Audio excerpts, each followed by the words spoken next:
Bonjour et bienvenue au manoir de l'imaginaire. On se retrouve aujourd'hui pour la toute dernière fois dans ce décor automnal puisque nous allons passer au décor noëlesque dès la prochaine vidéo. Nous allons dans un premier temps faire le bilan du Pumpkin Autumn Challenge. Si vous êtes là depuis 2 mois maintenant, vous savez que la première vidéo de cette chaîne portait sur ma pile à lire du Pumpkin Autumn Challenge.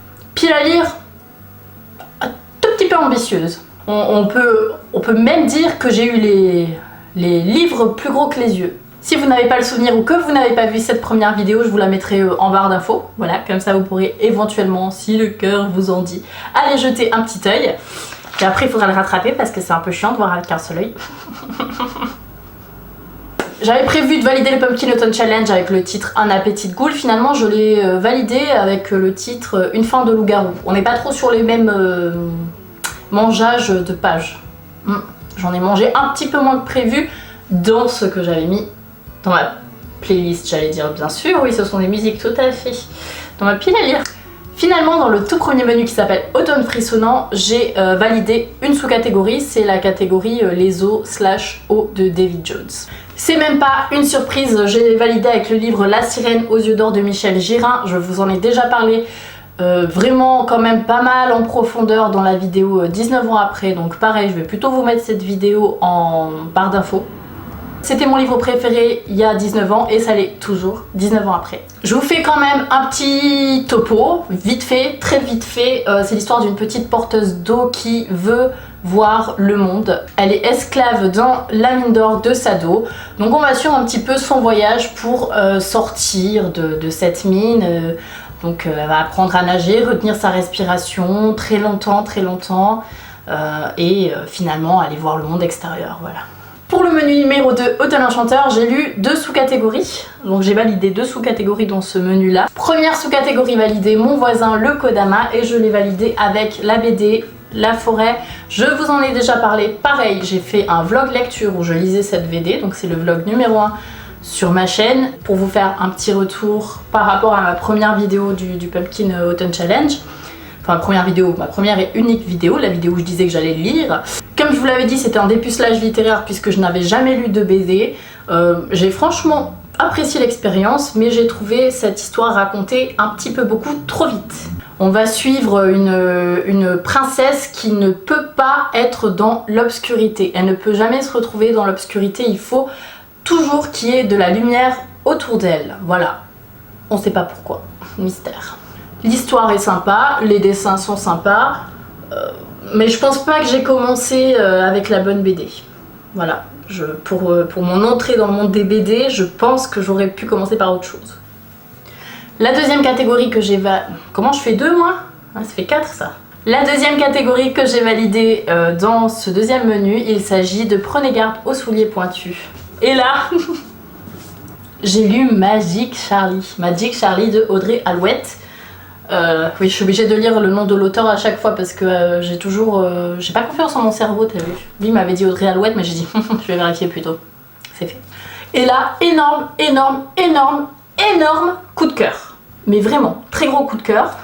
Nous allons suivre Charlie qui fait ses premiers pas dans le monde des magiciens. Je trouve que vraiment, l'autrice a su créer son propre univers. J'ai vu beaucoup de comparaisons de ce livre avec Harry Potter, mais pas du tout en fait.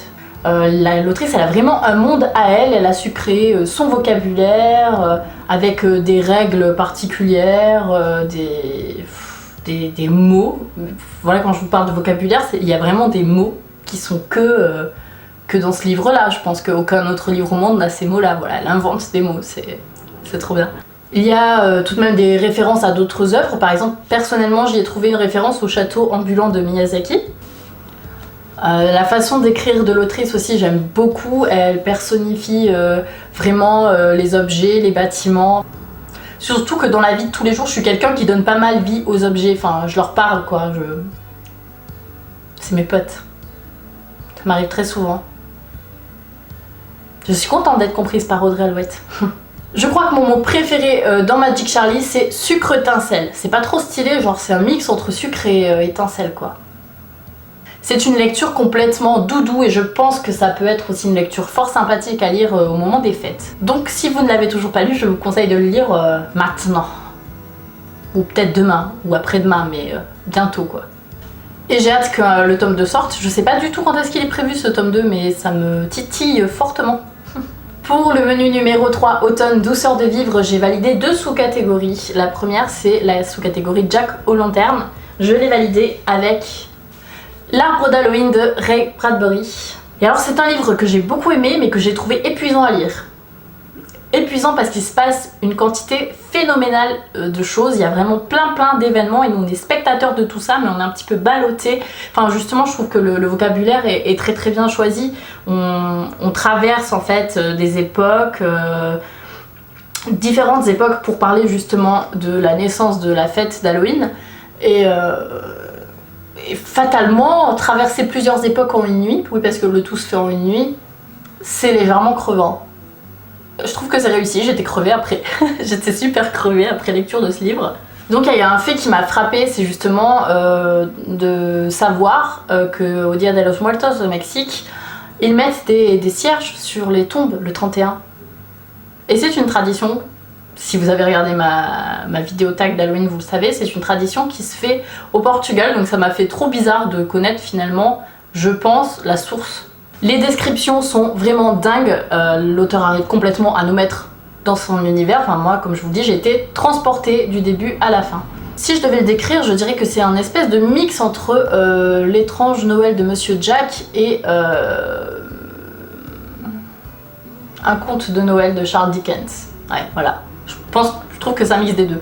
En plus, certes, on y parle de la naissance de la fête d'Halloween, mais je trouve qu'il y a aussi une très belle histoire d'amitié dedans et une belle leçon d'humanité.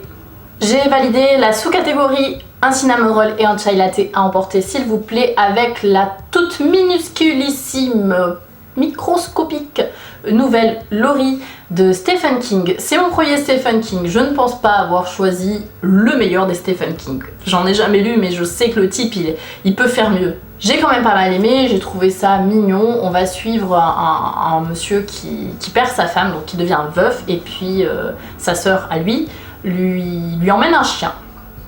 Voilà, elle lui dit tiens, et si tu t'occupais de ce chien, ça te changerait les idées. Mais moi j'aime pas les chiens, moi je veux pas avoir de chien, c'est nul les chiens. Ah mais si, vas-y, prends-le, tu vas voir, ça va te changer les idées. Oh, tu me saoules. Il finit par prendre ce chien et finalement une belle histoire d'amitié va naître entre lui et le chien. Ça se lit extrêmement vite. La plume de Stephen King me plaît quand même beaucoup. Donc ça m'a incité à lire des Stephen King. Pour le 4e menu Automne Astral, j'ai validé une sous-catégorie. Il s'agit de la sous-catégorie You're Just the Same as I Am. Et j'avais prévu de lire Phobos 2. J'ai lu Phobos 2, voilà. Et c'est là où on bascule du bilan Pumpkin Autumn Challenge, puisque c'était le dernier menu de toute façon, au point lecture, puisque j'ai lu Phobos 2, Phobos 3, Phobos 4. Voilà, j'ai donc fini Phobos. Enfin, il me reste Phobos Origine, mais grosso modo, j'ai fini voilà, l'histoire. Quel retour j'en fais? J'adore l'histoire. Pour situer, si vous n'avez toujours pas lu ou si vous ne vous souvenez plus peut-être, nous avons 6 garçons, 6 filles qui partent dans un vaisseau, ça s'appelle le Cupido. Ils vont sur Mars et leur mission, s'ils l'acceptent, c'est de faire, d'être les premiers pionniers, quoi. Les créateurs de vie terrestre, enfin du coup plus terrestre, martienne. Enfin voilà, et c'est une grosse télé-réalité. Voilà, c'est une grosse télé-réalité, la chaîne Genesis est suivie par le monde entier. Donc c'est sous les yeux du monde entier que les histoires d'amour naissent, qu'ils vont se marier et potentiellement avoir des enfants. Il y a quand même pas mal une critique de la télé-réalité, de la thune que ça brasse, des dégâts que ça peut faire chez les gens qui regardent. On n'est pas là pour faire un débat sur la télé-réalité. Personnellement, je ne regarde plus de télé-réalité parce que j'en ai regardé pendant super longtemps et je jette absolument pas la pierre aux gens qui regardent ça. Je pense juste qu'il faut être en mesure de le regarder avec assez de distance, c'est tout. Donc on va suivre l'histoire de ces 12 personnes sur Mars. Je peux pas vous en raconter des masses plus parce que je spoilerai les gens qui ne l'ont pas lu. J'aime beaucoup la plume de Victor Dixon. Toutefois, j'aimais... comment dire, j'ai trouvé des points négatifs à Phobos dans le sens où parfois c'est trop facile. C'est trop facile parce que fatalement tu t'attends, tu vois, quand tu vas sur Mars à avoir des soucis. Genre, la vie peut pas être comme sur Terre, les choses ne peuvent pas se passer comme sur Terre, il n'y a pas tout ce qu'il faut comme sur Terre. Et ce que je reproche un petit peu à ces livres-là, c'est que... En fait, ouais, il y a des soucis, mais l'auteur trouve des solutions en 2-2. Et je trouve ça dommage, je sais pas, peut-être que j'aurais aimé qu'ils galèrent plus. Voilà, c'est ça, j'aurais aimé que les pionniers galèrent plus, parce qu'à mon sens, ça doit être beaucoup plus galère que ce qui a été écrit. Après, voilà, c'est son histoire, et puis il écrit comme il l'entend. Néanmoins, je classe directement Phobos dans mes sagas préférées, ça c'est sûr, mais à 1000%. Je trouve... je l'ai dévoré en fait, hein. J'ai commencé la saga fin août. Enfin, ouais, non, début août, mais en août, j'ai pas beaucoup lu. Puis j'ai vraiment tout enchaîné. Donc là, voilà, c'est fini. Et j'ai passé de très très très bons moments et j'étais sincèrement triste de quitter les personnages. Et j'ai aussi été sincèrement triste de la fin. Voilà, que j'ai trouvé rapide. Rapide, un peu expéditive et facile. Non, moi je mets 5 sur 5 à Phobos, enfin voilà, j'aimais juste, je donne juste un petit peu les points que j'ai trouvé négatifs dans cette saga là. Donc voilà, le Pumpkin Autumn Challenge est validé, pas avec autant de livres que je l'espérais, mais c'est pas grave, de toute façon No Stress, c'est pas là pour nous stresser à la base, c'est un challenge littéraire que j'apprécie faire sans pression. Mais j'ai également lu d'autres livres, peut-être d'ailleurs rentrerait-il dans les sous-catégories, tout ça, j'ai juste pas trop réfléchi. J'ai lu le livre J'arrête quand je veux de Coralie Comte-Pasco. Dans ce livre, on suit Elisa qui est un petit peu beaucoup accro à son téléphone. Son mec Hugo est légèrement saoulé de l'avoir tout le temps sur les réseaux sociaux en fait, et sur son téléphone. Donc il va un petit peu lui foutre un espèce d'ultimatum en mode c'est lui ou c'est moi. J'ai bien aimé ma lecture, mais honnêtement j'ai quand même été dérangée par pas mal de petits points. Même si je trouve le thème abordé très intéressant et important d'ailleurs à aborder, surtout dans notre société actuelle, je trouve que ça l'a peut-être été un peu fait de façon trop rapide. Je veux dire, la phase où tu suis Elisa en tant que nana accro à son téléphone et aux réseaux sociaux, elle est minuscule et je trouve que du coup elle donne pas assez d'impulsion pour la suite. Donc, du coup je trouve que c'est un petit peu difficile de se mettre dans cette ambiance réseaux sociaux chronophages alors que tu n'as que très très peu d'informations sur le pourquoi est-ce que c'est compliqué dans leur couple, pourquoi, enfin voilà, tout se fait du jour au lendemain, j'ai beaucoup de mal avec ça. De façon générale, je trouve que ça va trop vite, que les choses se font trop vite, voilà, c'est écrit trop vite, c'est dommage parce que le thème est bon et je pense qu'il y a des choses à écrire sur ce thème là, mais le déclic il vient hop comme ça, enfin en même temps oui, c'est un déclic, mais je veux dire on n'a pas le temps de voir qu'est-ce qui pose problème, que hop déjà elle se rend compte du problème, donc c'est souci pour nous lecteurs, voilà. Globalement ça a quand même été une lecture sympa, je l'ai lu très vite. J'aime bien la plume de l'autrice, vraiment, je trouve que c'est une jolie plume, voilà, je déplore juste la rapidité des choses, la rapidité avec laquelle toute l'histoire s'écrit et surtout la rapidité à laquelle les choses changent, voilà, parce que ça manque peut-être un petit peu de réalité humaine. J'ai lu ma première romance de Noël de l'année, j'avoue tout. Je me sens mal parce qu'on n'est même pas au 1er décembre. J'ai pas su me retenir. Oh mon dieu. Qu'est-ce qu'ils vont penser de moi? Non mais j'ai lu ma première romance de l'année, voilà. Il s'agit de Un Noël à contre-cœur de Jaylen Foster. Pendant toute la lecture, je sais pas si ça vous le fait, mais moi je suis sur Goodreads et du coup, pendant ma lecture, je dis ah ouais, ce livre je vais lui mettre 5 étoiles. Ah non, en fait 4. Ah non, en fait 5. Ah non, en fait 4. Et ce livre, toute ma lecture, j'oscillais entre 3 et 2 étoiles. J'étais là genre, ah non, je vais lui mettre 3 étoiles. Ah non, 2 étoiles. Ah non, 3, ça va, c'est cucu comme j'aime. Ah non, 2, là c'est cucu de trop. Hein. Voilà. Est-ce que l'hôtesse de livre, c'est un travail? Donc on va suivre une nana qui va au repas pré-mariage de sa sœur. Alors évidemment, ça se passe du coup en période de Noël.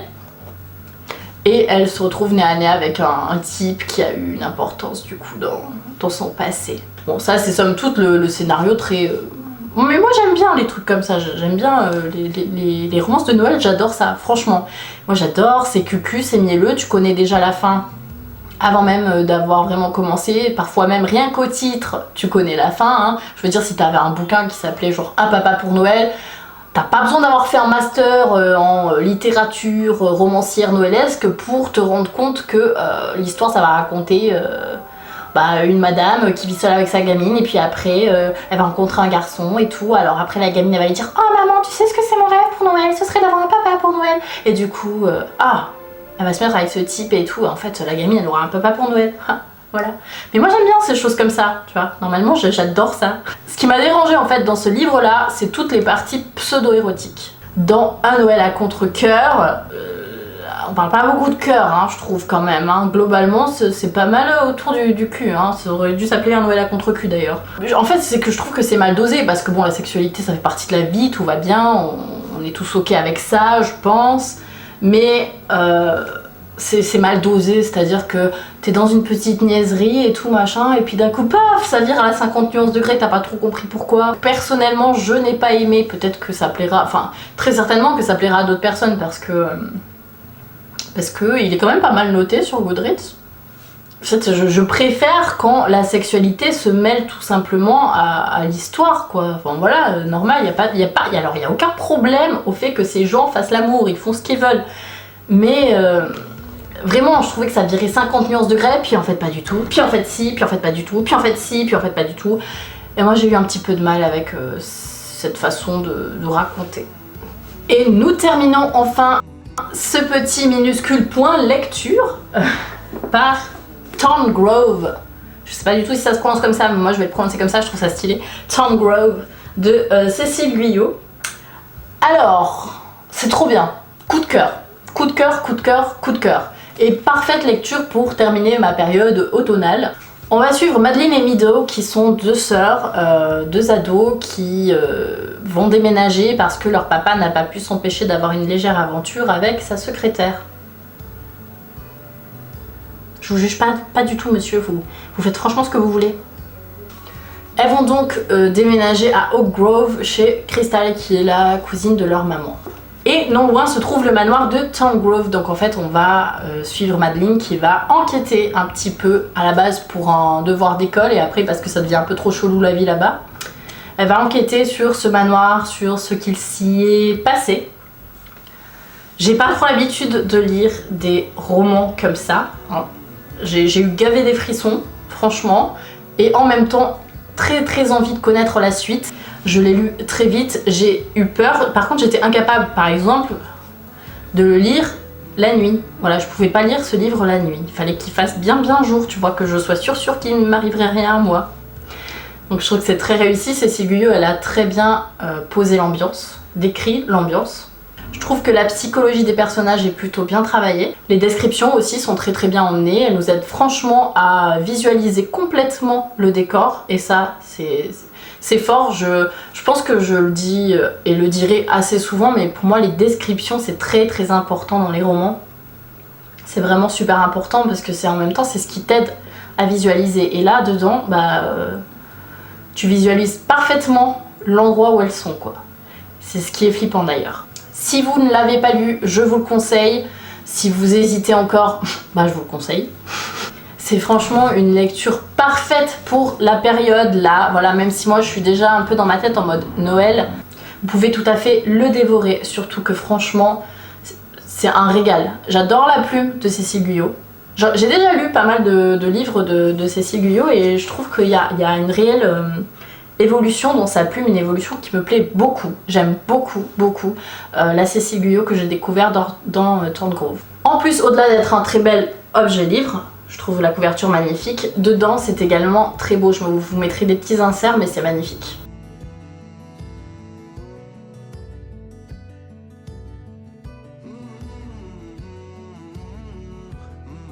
On se quitte déjà, oui. Et en plus, on quitte ce décor automnal, donc je vous laisse lui dire au revoir. Voilà, je peux pas interférer, surtout, allez-y.